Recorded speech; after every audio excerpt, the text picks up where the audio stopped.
Yeah, I love Megadeth. Megadeth are the best all the way. Megadeth, one of the greatest live metal bands I think I've ever seen. I'm coming from India to see them. They are all amazing musicians. I just love their music. Bass guitar, David Ellefson!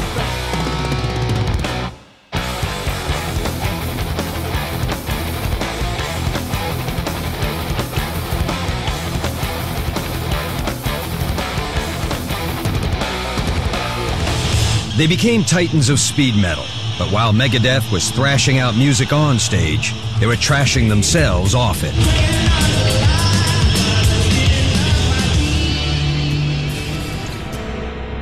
I remember we had just played really a monumental show for us, which was Monsters of Rock show in London. When you drive up in the tour bus and see like an ocean of people as far as your eye can see, it's pretty amazing. And I remember I was so dope sick and felt so horrible. We had 2 more shows we were supposed to do in Germany, and I had to cancel them. I had to announce to the world that, hey, guess what, I'm a heroin addict. David immediately flew to Los Angeles and entered a detox center. We're 4 albums into Megadeth's career and didn't have a dime to my name. You're spending $300 to $500 a day, every day snorting cocaine and heroin, you're gonna have money problems. All these metal kids are looking up to us like we're, big metal superstars. And little did they know, I had probably upwards of a couple $100,000 of tax debt and credit card debt just because I'd been strung out on dope. David Ellefson was determined to stay clean. I gotta do it for me, otherwise I'm gonna die. And that was the beginning of me staying cleaned up from that point on. 10 months and 12 days without any alcohol, marijuana, pot, cocaine, or heroin. Thank you very much. Like, man, not only did you get a second chance at a second career, but you've had like 9 lives within this one. It's like you've gone to hell and come back. This thing has grown a life of its own. Our movement and our genre and our fans are bigger than any one of us. Yes, sir!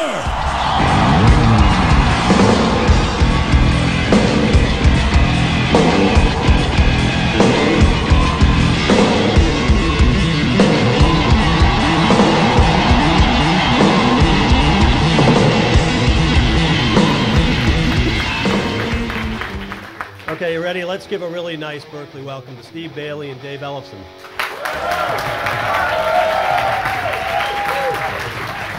First of all, if you watch that, there's still time to leave and run for your life, if that's not the life you want to live. So, not, of course, all rock musicians and rock stardom is all of that. But I will say a big part of it is. Drinking and drugging will erode your disciplines. I don't care how disciplined you are.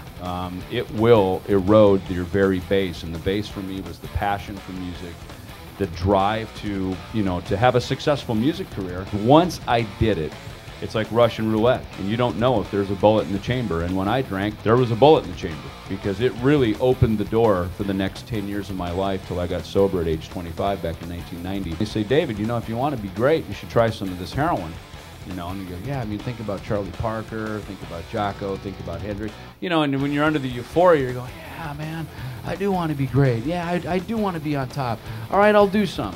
And then you realize, uh-oh, all those people are dead from doing this. But this culture that we're all in, and I say us because we're all here together today at Berklee, what the world you're getting launched out into is into an industry that is very forgiving, very acceptable, and even kind of high fives the decadence and the drug and alcohol use that's out there. I was doing a good bit of overdubbing and replacing metal bands' bass parts because Pro Tools wasn't around and the editing couldn't happen, and they just needed clean tracks without a lot of trash in them. And I will credit substance abuse by other people of getting me a lot of work in the late 80s, and I'm not kidding.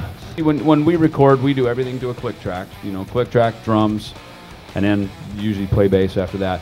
And I swear, as good as I felt, when I got in the studio, I couldn't get a beat on the click. It was like the click was moving. Grooving on smack, you just kind of got this like, yeah, man, don't we sound great, And then all of a sudden you listen back to it with sober ears, you're like, dude, what were we thinking, man? It's like, it's not speed metal at all, But you know, high, that was your max, that one tempo. Yeah. And then clean, all of a sudden the speed limit went up. And then when it came time to record the record, was it...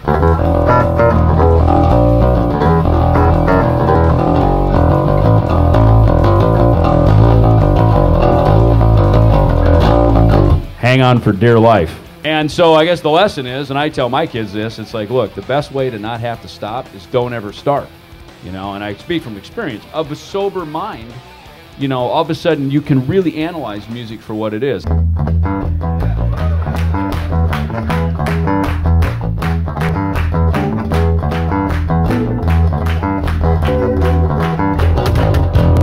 Oh, Dave Ellefson, please, please, please. How about both of these guys?